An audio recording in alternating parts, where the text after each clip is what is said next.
Di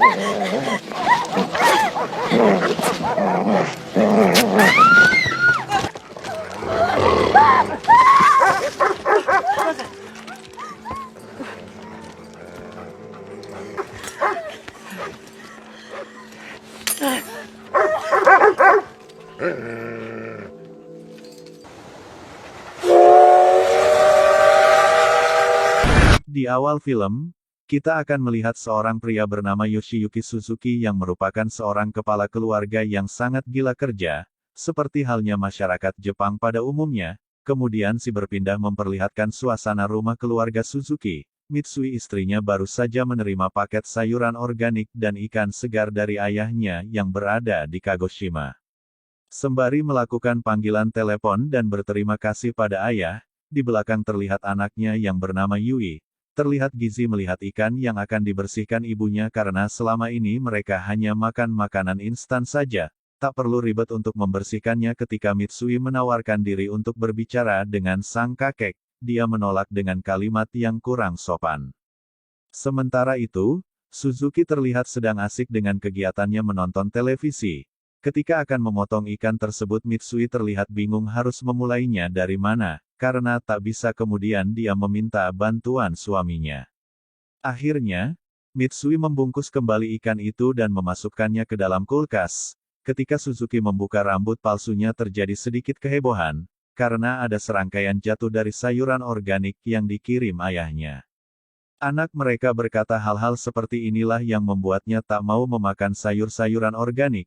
Tak lama kemudian, datanglah Kenji anak kedua mereka dan langsung masuk kamar. Kemudian larut dengan aktivitasnya berselancar di dunia maya. Begitulah keseharian keluarga Suzuki, ayah yang fokus dengan televisinya, anak-anak yang sibuk dengan gadgetnya, dan ibu yang sibuk sendiri mengurus segala keperluan rumah tangga.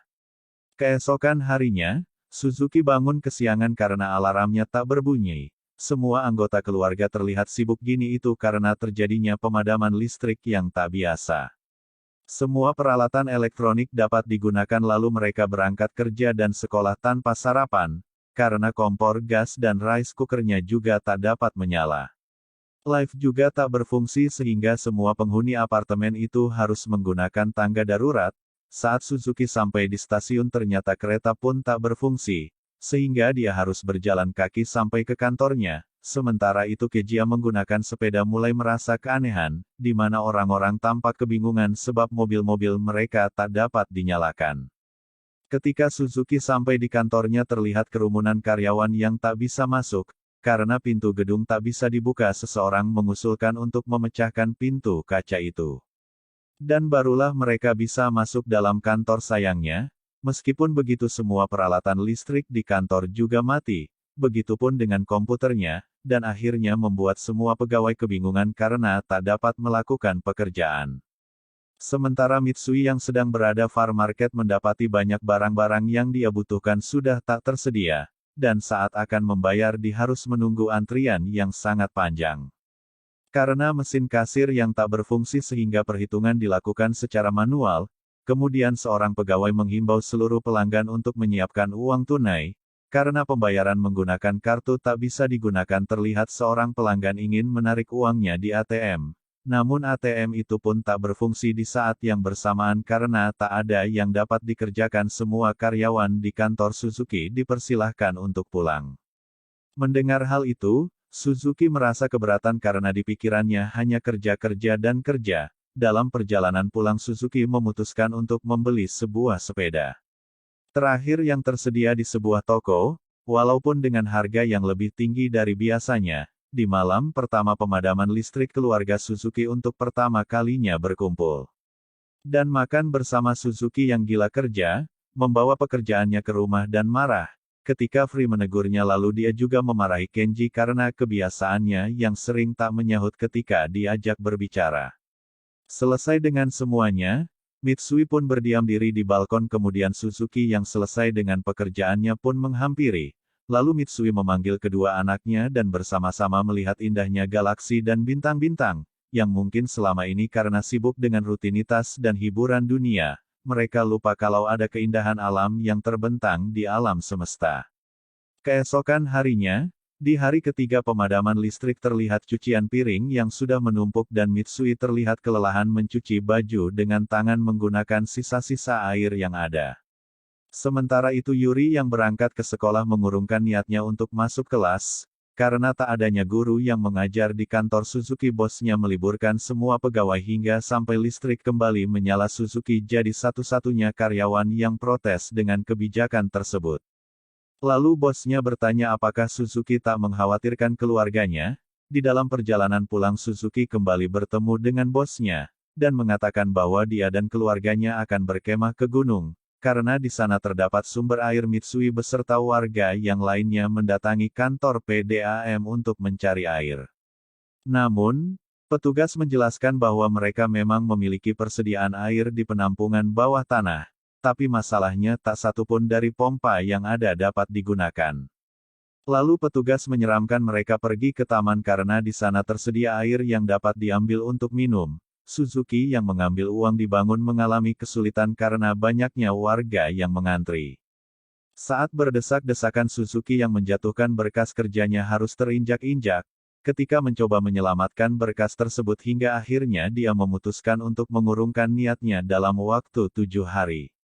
Tokyo tampak seperti sebuah kota mati, perkantoran dan sekolah-sekolah pun diliburkan, dan sebagian besar warga memilih untuk mengungsi kebisaan. Saat berkumpul di rumah Suzuki mengajak keluarganya meninggalkan apartemen mereka dan berangkat ke Kagoshima, tempat kediaman orang tua Mitsui. Selain udaranya lebih hangat, di sana juga terdapat persediaan makanan yang berlimpah. Yu menentang keputusan ayahnya, karena dia tak ingin hidup di pedesaan setelah dibujuk oleh ibunya.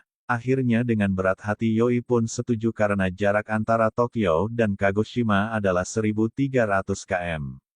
Maka rencananya mereka akan berangkat lebih dahulu ke bandara terdekat, menggunakan sepeda lalu melanjutkan perjalanan dengan pesawat. Namun ada masalah baru di mana setelah Suzuki, Yui dan Kenji mengumpulkan uang mereka, ternyata uangnya masih kurang untuk membeli tiket.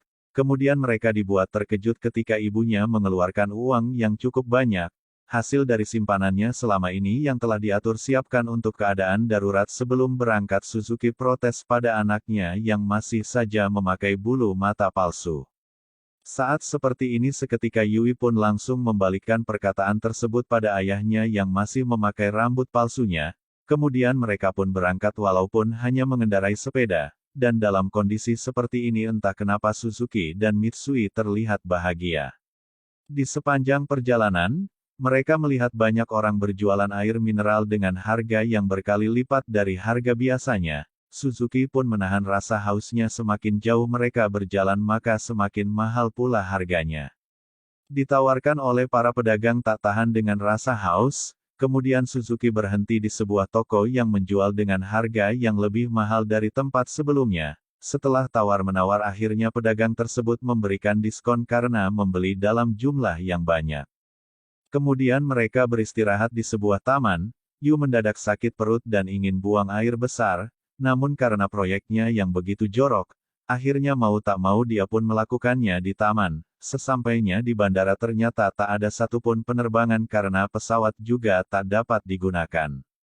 Lalu karena sudah mulai gelap mereka pergi ke sebuah hotel untuk menginap di sana. Yoshi memutuskan untuk tetap pergi ke Kagoshima walaupun dengan mengendarai sepeda. Yui lagi-lagi menolak karena ingin pulang ke apartemen saja. Akhirnya lantas menjelaskan bahwa dalam keadaan seperti ini hidup di daerah yang sulit mendapat air dan makanan adalah hal yang berbahaya. Keesokan harinya, Yui dan Kenji pergi ke toko buku guna mencari peta sebagai panduan menuju ke Goshima. Kemudian mereka mendengar rumor bahwa dosa kata terjadi pemadaman listrik, namun berita itu masih belum bisa dipastikan kebenarannya. Halo Suzuki dan Mitsui melihat ada sebuah tempat barter yang bisa menukarkan barang dengan makanan, namun ternyata di sana hanya menerima makanan sebagai alat pertukaran. Bahkan jika pemilik menolak, sebuah masyarakat tidak jam tangan mewah dari seorang pria yang ingin meminta sebotol air, dan beberapa makanan. Lalu Suzuki dan Mitsubishi pun menghampiri tempat itu. Kemudian menukar sebotol air mineral dan 2 botol wine dengan sepeda dan sekantong beras. Setelah mendapat apa yang dibutuhkan mereka kembali melanjutkan perjalanan. setelah mengayuh sepeda selama berjam-jam akhirnya tibalah mereka di sebuah jalan tol yang dipenuhi dengan orang-orang yang juga akan bermigrasi. Kyu-hyun merasa senang karena telah menemukan jalan yang tepat, setelah sebelumnya sempat nyasar karena ayah mereka yang sok tahu dan tak mau disalahkan. Menjelang malam mereka pun beristirahat di depan sebuah museum ketika sepasang suami istri meminta minuman. Yoshi langsung menutup minumannya bahkan suami istri itu bersedia untuk membayarnya. Namun Yoshi mengatakan hanya memiliki sebotol minuman saja. Di tengah malam Kenji mendapati seorang pria yang sedang mencuri minumannya. Dia lantas mengejar pria itu. Hingga tiba di sebuah terowongan ternyata pria itu mencuri air mineralnya untuk membuat sebotol susu untuk bayi kecilnya. Melihat hal itu Kenji yang tak tega pun berlalu pergi. Di hari berikutnya, keluarga Yoshi melanjutkan perjalanan dan mereka berhenti di depan sebuah terowongan gelap yang panjangnya 2 km. Di luar tampak beberapa orang wanita buta yang menawarkan bantuan dengan upah 1 botol air mineral untuk setiap orang yang mereka antar. Merasa tak perlu karena yang akan mereka di hanya sebuah terowongan lurus mereka pun mengabaikannya yang ternyata di dalamnya terdapat mobil-mobil yang telah ditinggalkan. Sehingga menyulitkan untuk dilewati akhirnya mereka kembali keluar dan meminta bantuan seorang wanita buta yang tadi mereka abaikan.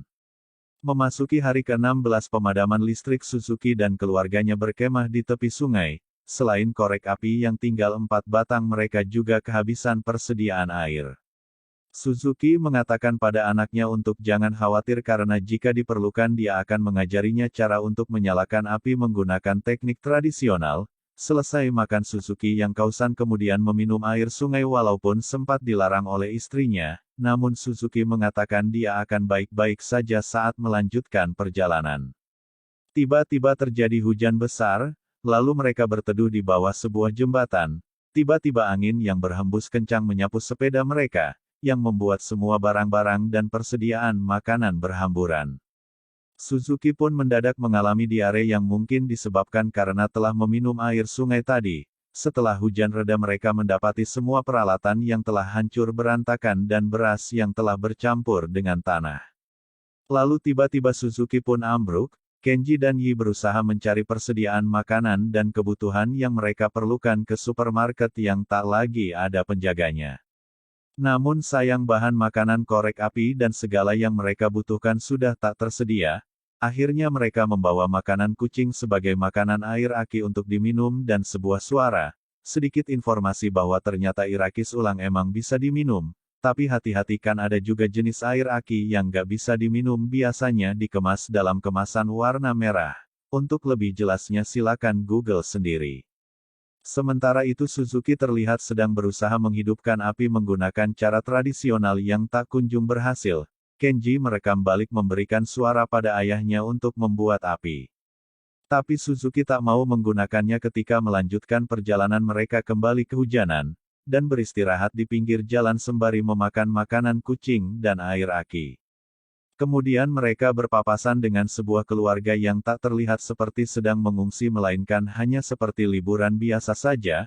Mereka bercengkrama seolah tak terjadi apa-apa berbanding terbalik dengan kondisi keluarga Suzuki. Suzuki melepas label makanan kucing dari persediaan makanannya, sementara Kenji menandai jalur yang telah mereka lewati.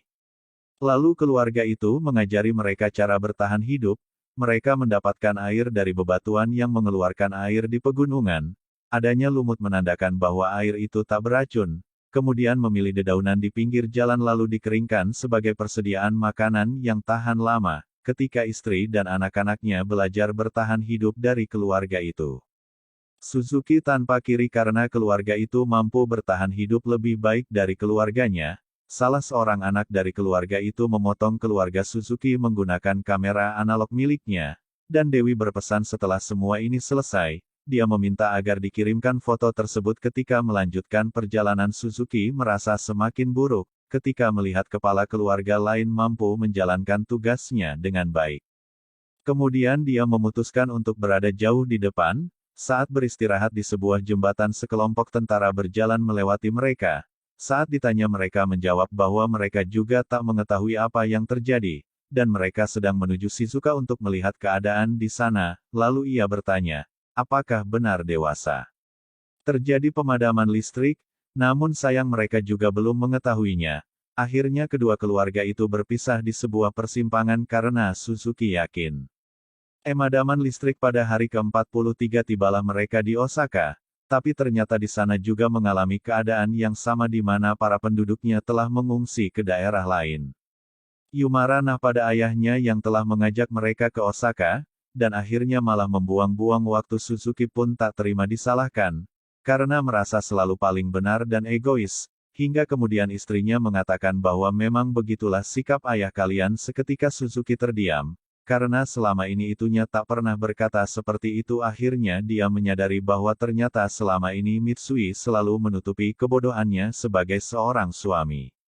Setelah perdebatan singkat itu, mereka melanjutkan perjalanan hingga sampai di sebuah akuarium tepi laut. Terlihat banyak orang-orang sedang memasak makanan laut, dan dibagi-bagikan pada semua orang. Keluarga Suzuki pun ikut mengantri. Sayangnya saat giliran mereka semua makanan sudah habis untuk pertama kalinya, Suzuki memohon agar diberikan semangkuk makanan untuk keluarganya. Baik pula jelas di hari ke-67, mereka tiba di sebuah pedesaan dengan hamparan sawah yang luas dalam keadaan kepayahan, kelaparan dan kehausan. Saat beristirahat Suzuki melihat seekor babi yang sangat gemuk tepat di hadapannya tanpa pikir panjang. Suzuki sekeluarga mengejar dan mengepung babi itu hingga akhirnya babi itu pun tertangkap. Mereka sangat bahagia setelah sekian lama. Akhirnya mereka akan makan, tapi saat ingin memotong babi itu, tak ada satupun di antara mereka yang tahu bagaimana cara memotongnya. Tiba-tiba muncullah seorang kakek tua bernama Tanaka, yang ternyata adalah pemilik babi tersebut. Lantas dia memotong babinya, dan membawa keluarga Suzuki ke tempatnya. Setibanya di rumah, kakek Tanaka Suzuki melihat sebuah pompa air lalu bertanya apakah air bisa diminum. Kakek Tanaka pun menjawab tentu saja. Suzuki dan keluarganya langsung berlari memompa air tersebut dan meminumnya. Kakek Tanaka meminta mereka untuk membantu menangkap babi yang terlepas, disebabkan pagar listrik yang biasanya mengurung babi itu sudah tak berfungsi. Dengan imbalan memberi mereka makanan dan tempat tinggal yang layak, ketika makan Yi terlihat menangisi makanannya tanpa sebab. Malam harinya kakek memberikan sebuah piyama yang tadinya dia persiapkan untuk kepulangan keluarga putranya yang tinggal di Amerika. Namun dia memilih memberikannya pada keluarga Suzuki yang lebih membutuhkan. Berhari-hari mereka tinggal di sana, menangkap babi yang membantu meringankan pekerjaan kakek Tanaka di sana. Mereka juga belajar bagaimana cara memotong hewan, menghidupkan api, memotong kayu, menjahit dan mengasapi daging agar lebih awet. Karena kulkas tak dapat digunakan walaupun dengan sedikit usaha, ketika akan mandi karena mereka harus memompa akhir-akhir dan misi banyaknya, tapi itu setimpal, karena setelahnya mereka bisa merasakan nikmatnya mandi dengan air hangat. Kakek Tanaka menawarkan mereka untuk tetap tinggal di rumahnya. Akan tetapi walaupun mulai merasa nyaman tinggal bersama si kakek, mereka memutuskan untuk tetap kembali melanjutkan perjalanannya ke Kagoshima untuk berkumpul bersama keluarga dan ayah Mitsui. Di hari keberangkatan keluarga Suzuki, kakek Tanaka berikan mereka begitu banyak sekali bahan makanan dan daging babi asap sebagai persediaan selama di perjalanan. Mereka melanjutkan perjalanan setelah mengucapkan terima kasih pada kakek Tanaka. Setelah melewati perjalanan yang cukup panjang, tibalah mereka di tepian sebuah sungai. Mereka tak bisa melanjutkan perjalanan karena jembatan yang terlihat di peta sudah tak ada lagi. Hal itu mungkin disebabkan peta yang mereka bawa adalah peta lama yang belum diperbaharui. Suzuki berinisiatif membuat rakit agar mereka bisa menyeberangi sungai, sebab jika kembali dan memutar butuh waktu 3 hari untuk sampai di tujuan. Mitsui dan Yui diseberangkan terlebih dahulu bersama dengan persediaan makanan mereka, sementara Suzuki dan Kenji kembali untuk mengambil sepeda. Ketika mengambil sepeda, tiba-tiba hujan turun saat itu dan aliran sungai menjadi deras. Kenji tak tahan dan meninggalkan rakyat di tengah sungai, lalu berenang ke tepian sendirian. Sementara ayahnya masih berusaha mempertahankan sepedanya, akhirnya dia terbawa arus dan hanyut bersama sepedanya.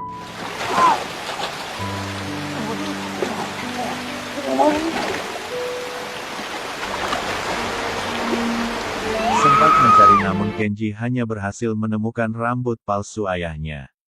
Berhenti dengan berat hati, Dan penuh kesedihan Mitsui, Kenji dan Dewi kemudian melanjutkan perjalanan dengan berjalan kaki di hari ke-94. Mereka menelusuri rel kereta api. Mitsui dan Dewi masih sangat terpukul atas apa yang terjadi pada ayahnya, lalu Kenji menyemangati untuk tetap melanjutkan perjalanan.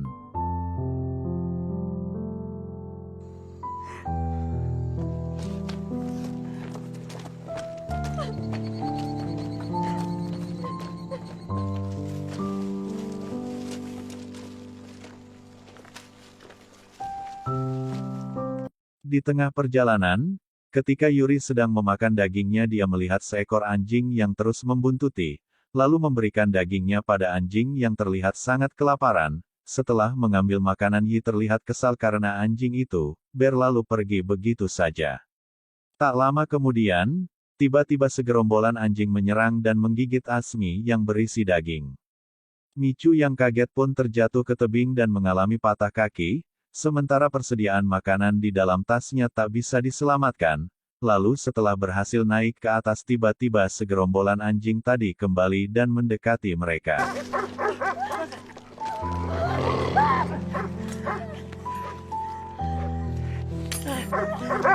Beruntung sebuah kereta lokomotif uap datang dan membuat anjing-anjing itu ketakutan dan pergi.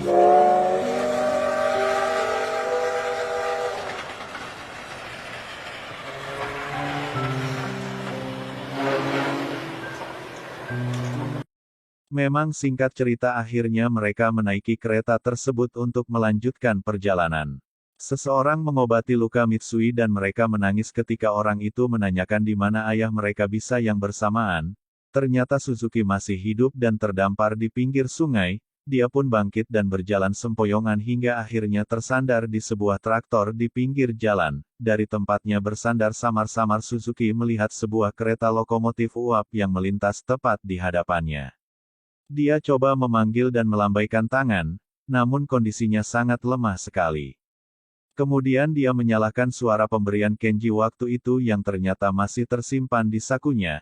Itu yang saat itu sedang memandangi jendela, tak sengaja melihat keluar yang dinyalakan oleh suaminya. Seketika dia pun berteriak untuk menghentikan kereta.